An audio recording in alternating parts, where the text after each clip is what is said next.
welcome to my YouTube channel, and this is my first ever official booktube video.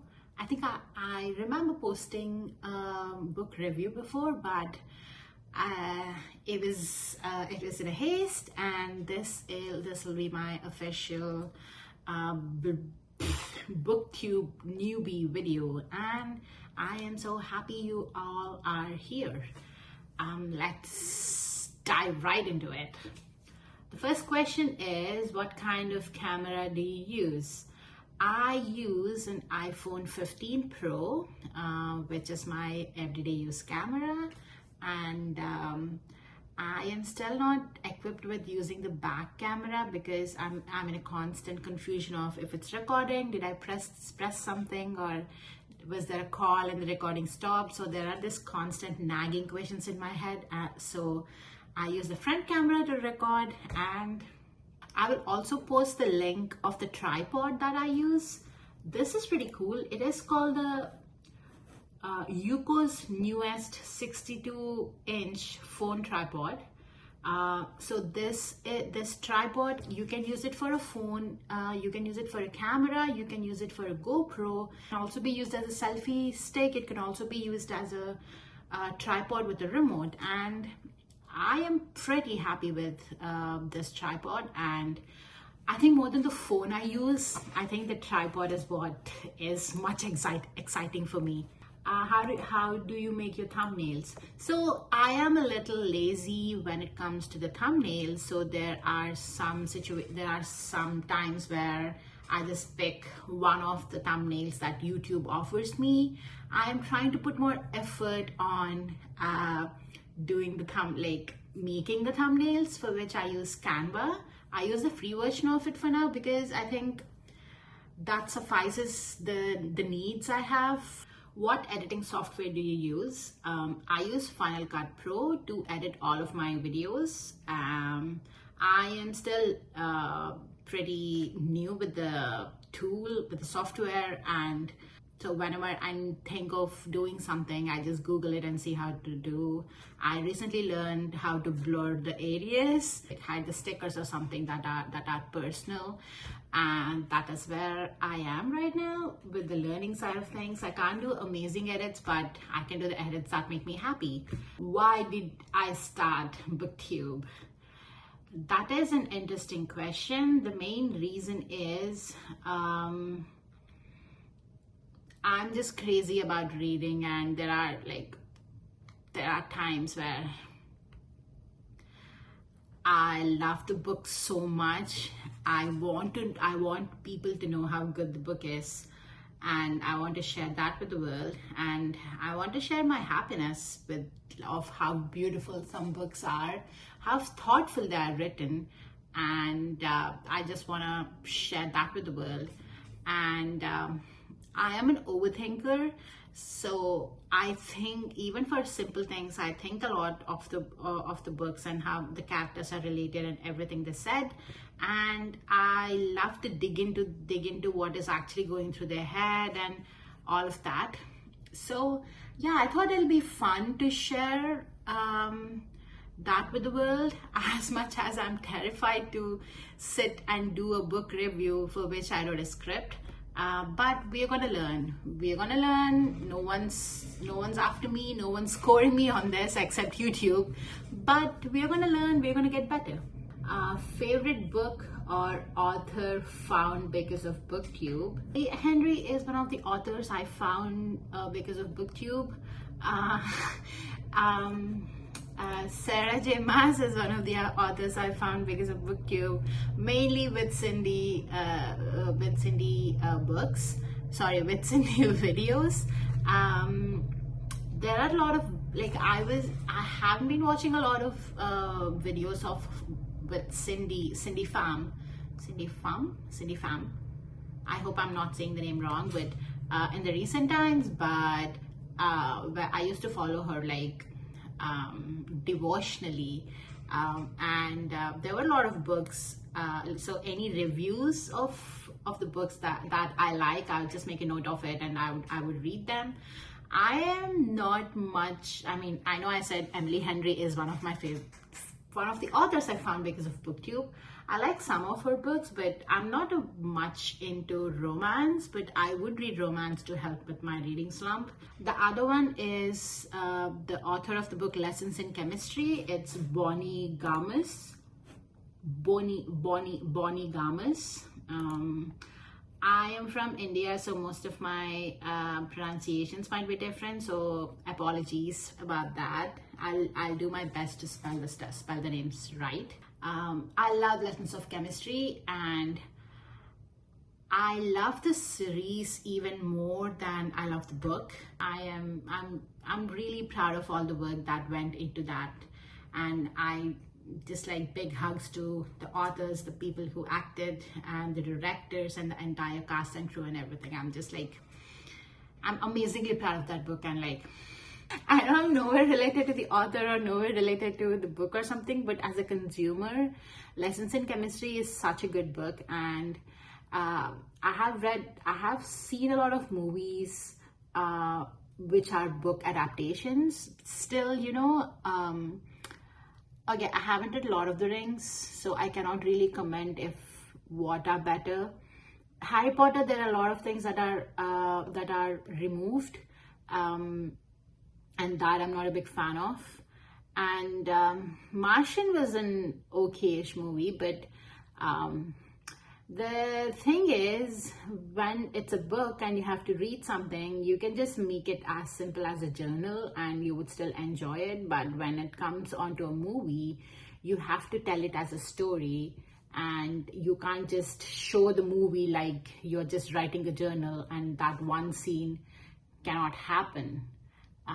Like if you read the book, in the book it's just like, I forgot the name of the person, like I forgot Matt Damon, the actor's character in the book. He just logs stuff in. That's the entire book. The logs are different, but the book, the way it's written is the same.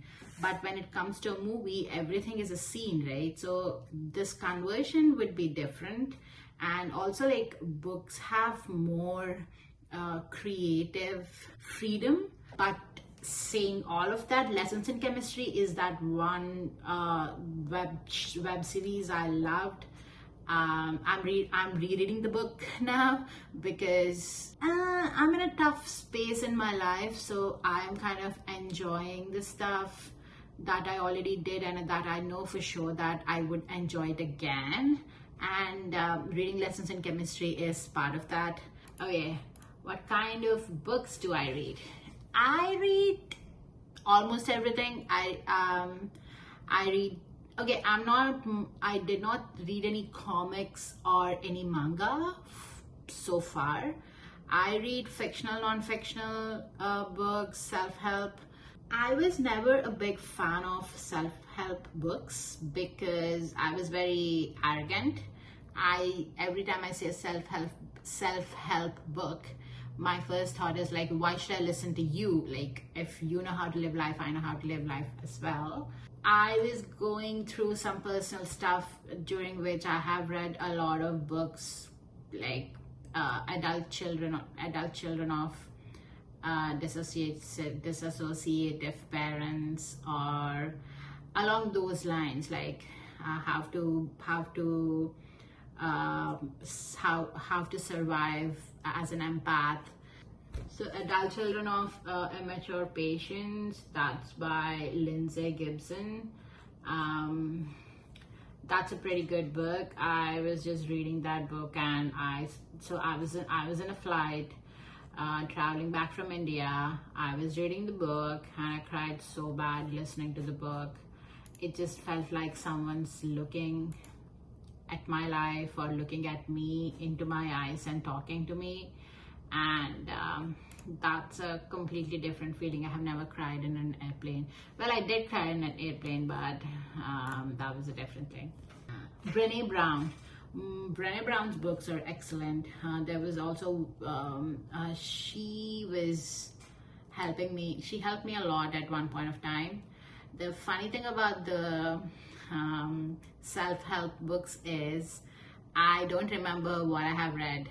I know for sure that they helped me get through some of the situations where my entire mindset change has happened, but right now I can't remember shit about it. I don't know how to feel about that. My only takeaway from that is like, yeah, you do forget when you read after, like, you do forget what the book is about, but like you remember the main parts. You remember the parts that made you excited. You remember the parts that made you feel really sad, but you don't remember the entire story of the book. And what do you do then? You read it again and enjoy it again. What is important to you in a book? So for me, I'm not a big fan of too much romance in a book. I mean, I can't read a romance novel and expect that. I completely agree with it. But if I'm reading like a thriller, I want the more interest and not about some people just kissing each other. Like, I don't really care.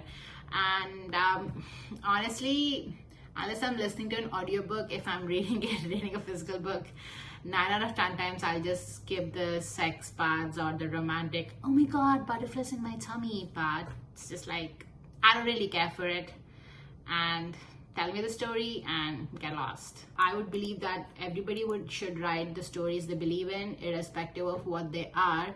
But if you are writing a story about a culture or people whom you're not aware of, you should have someone else check your work and make sure if whatever you're writing and doing is appropriate or not.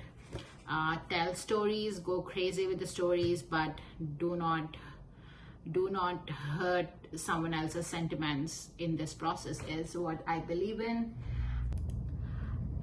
Do I have a bookstagram? Well, I don't have a bookstagram as it is, but I have my Instagram, which I can link, and we can chat, we can have fun. I don't know if I would post books on it yet. It's at this point I'm mostly concentrating on YouTube because I cannot do two things at once, and I'll end up not doing both of them. So I'm happy to concentrate on one thing. Even now I'm kind of juggling on like self-improvement / vlogs and booktube.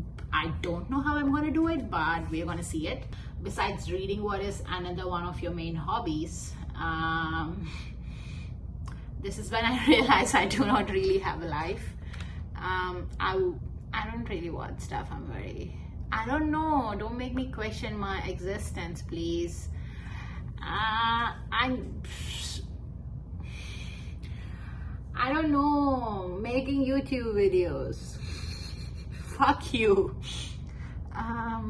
Sorry, kids. What do I do? So there are some hobbies which I'm trying to develop.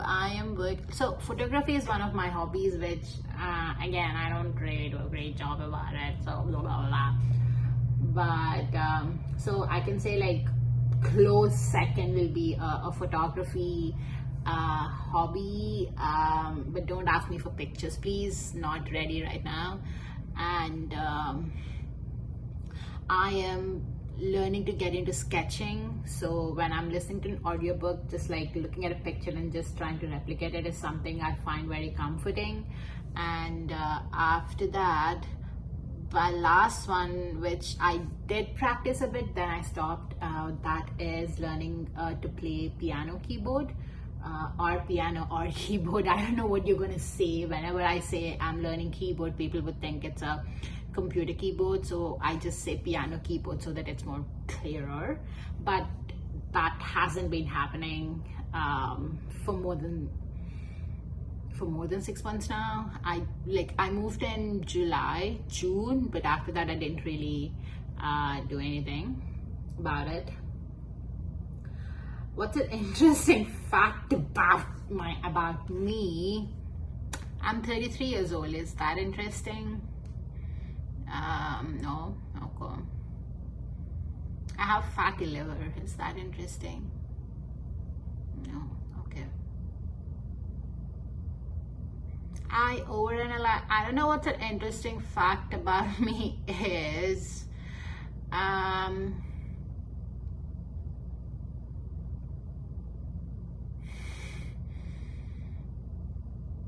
yeah, just like I'm questioning my existence again.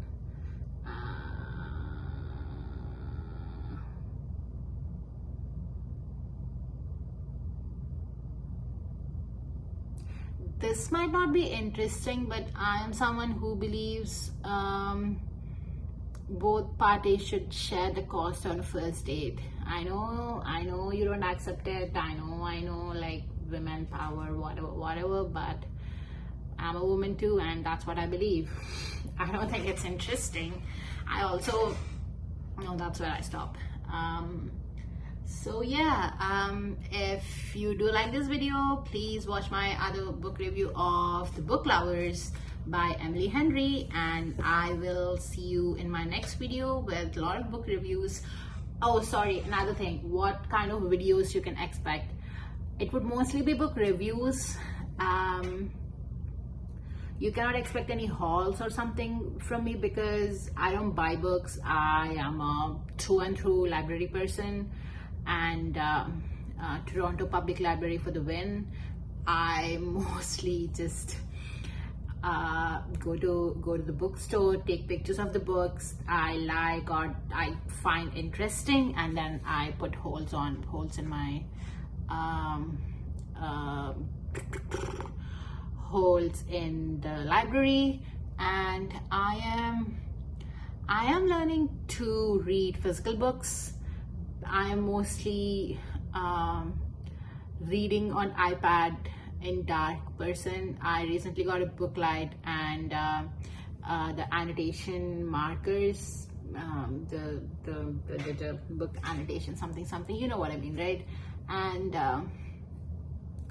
oops, sorry, that's me. Mostly audiobooks and ebooks, sometimes physical books because I need a change. I recently got frustrated of just listening, like being on a screen constantly. Haha for editing the videos now, but yeah, I got really frustrated and I did not want to see any screen for like a week. So I read the books that I have, and then I got a couple of books, and I finished them. And then it's like that's all I needed to recharge. So I frequently keep switching what I'm switching, like what I am, where I want to read, what I want to do. I also have like, it also depends on the stress I have in my life. If I'm too stressed, I'll have a hard time listening to an audiobook because my mind just wanders, and I'll be like 1 hour in the book and I have no idea what's happening or what's going on. So I mostly, in that cases, I just pick ebooks. So I frequently keep changing. I have a hard time following what is it called? Following a habit, doing the same thing continuously. That is something I'm still forcing onto myself, and somehow I just like get out of it as well. But yeah, I think that is it about me, and I will catch you in my next video, which would hopefully is a book review, and this should not be my last video. And thank you so much for watching. If you're still here, I really appreciate you, and tell me what your latest read is, and tell me the books you recommend to me so that I can also read them and share my views about it. And bye.